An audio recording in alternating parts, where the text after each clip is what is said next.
ಇತ್ತೀಚೆಗೆ ನಡೆದ ಕಾರ್ಯಕ್ರಮವೊಂದರಲ್ಲಿ ಸಚಿವ ಮಧು ಬಂಗಾರಪ್ಪ ಅವರು ಶಾಸಕಿ ಶಾರದಾ ಪೂರನಾಯಕ್ ಅವರಿಗೆ ಪಕ್ಷ ಬದಲಾಯಿಸುವಂತೆ ಒಂದು ಬಿಗ್ ಆಫರ್ ನೀಡಿದರು.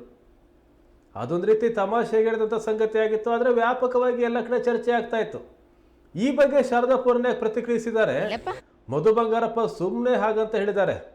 ಸಚಿವರು ಸಹ ಅವಕಾಶ ಸಿಕ್ಕರೆ ನಮ್ಮ ಪಕ್ಷಕ್ಕೆ ಬರೋದಾಗಿ ಹೇಳಿದರು. ಅವರು ನಮ್ಮ ಜೊತೆ ವಿಶ್ವಾಸದಲ್ಲಿದ್ದಾರೆ ಅಂತ ಮಾಧ್ಯಮಗಳಿಗೆ ಶಾರದಾ ಪೂರನಾಯಕ್ ಅವರು ಪ್ರತಿಕ್ರಿಯೆ ಕೊಟ್ಟಿದ್ದಾರೆ. ಕಾಮನ್ ಆಗಿ ಹೇಳ್ತಿರ್ತಾರೆ ರೀ ಅವ್ರು, ನೀವೆಲ್ಲ ಇಷ್ಟೆಲ್ಲ ಮಾತಾಡ್ತಿರಲ್ಲಪ್ಪ. ಮೊನ್ನೆ ಮಾತಾಡ್ಬೇಕಾರೆ ಅವ್ರು ಇನ್ನೊಂದು ಹೇಳಿದರು, ಇಲ್ಲ ಅವರೇ ಈ ಕಡೆ ಬಂದ್ಬಿಡ್ಬೇಕಿಲ್ಲ, ನಾವರ ಆ ಕಡೆಗೆ ಹೋಗ್ಬೇಕು ಅಂದರು.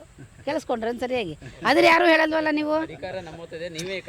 ಅದು ಹೇಳ್ತಾರೆ ಅವ್ರು ಹಾಗೆಲ್ಲ ಅಂದ್ರು. ಕೊನೆಗೂ ಇದನ್ನು ಅಂದರು, ನೆನಪ ಗೊತ್ತಾ? ಹೋಗ್ಲಿ, ಅದ್ರ ಬಗ್ಗೆ ಮಾತಾಡಿ.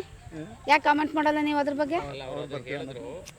ನೀವು ನೋಡಿ, ಆ ಸಂಬಂಧ ಇಲ್ಲ. ಅವ್ರು ನನಗೆ ಹೇಳ್ತಾರೆ, ನನಗೆ ಸಮಜಾಯಿಷಿ ಹೇಳ್ತಿದ್ದಾರೆ. ಓಕೆ, ಒಪ್ಕೊಂಡೆ, ಸರಿಯಪ್ಪ. ಅವ್ರು ಇನ್ನೊಂದನ್ನು ಹೇಳಿದರು. ಏನು ಹೇಳ್ರಿ ನೋಡೋಣ. ನೀವು ಯಾರು ಒಬ್ಬರಾರು ಮಾತಾಡಿದ್ರೆ ಅದನ್ನು ನಾವಾದರೂ ಆ ಕಡೆ ನಿಮ್ಮ ಕಡೆಗಾದ್ರೂ ನಾವು ಬಂದುಬಿಡ್ತೀವಿ ಅಂದರು. ಮತ್ತು ಅದನ್ನ ಯಾಕೆ ನೀವು ಹೈಲೈಟ್ ಮಾಡ್ತಿಲ್ಲ? ಮಾಡಿ. ಹಂಗಾರೆ ನಮ್ಮ ಹತ್ರ ಅಧಿಕಾರ ಬಂದಾಗ ಬಂದುಬಿಡ್ತಾರೆ ಅಂತನಾ? ಏನಣ್ಣ ಬಿಡಿ, ಹೋಗಲಿ, ಬೇಡ. ಅವರು ವಿಶ್ವಾಸದಲ್ಲಿದ್ದಾರೆ, ಮಾತಾಡ್ತಿರ್ತಾರೆ, ಹೇಳ್ತಾ ಇರ್ತಾರೆ. ಅದು ಅವ್ರಿಗೂ ಚೆನ್ನಾಗಿ ಗೊತ್ತಿದೆ, ನಾನು ಹೋಗಲ್ಲ, ಬರೋಲ್ಲ, ನಾನು ಚೇಂಜ್ ಮಾಡಲ್ಲ ಪಾರ್ಟಿ ಅನ್ನೋದು. ಅದು ಸಹಜವಾಗಿ ಅವ್ರು ಕೇಳ್ತಾ ಇರ್ತಾರೆ, ತಪ್ಪೇನಲ್ಲ. ಹಳೆಯ ವಿಶ್ವಾಸ, ಒಟ್ಟಾಗಿ MLA ಆದವರು, ನಮ್ಮ ಜೊತೆಗೆ ದಿವಂಗತ ಬಂಗಾರಪ್ಪನವರು ಕೊನೆಗಳಿಗೆಯಲ್ಲಿ JDS ಪಕ್ಷದಲ್ಲಿದ್ದವರು.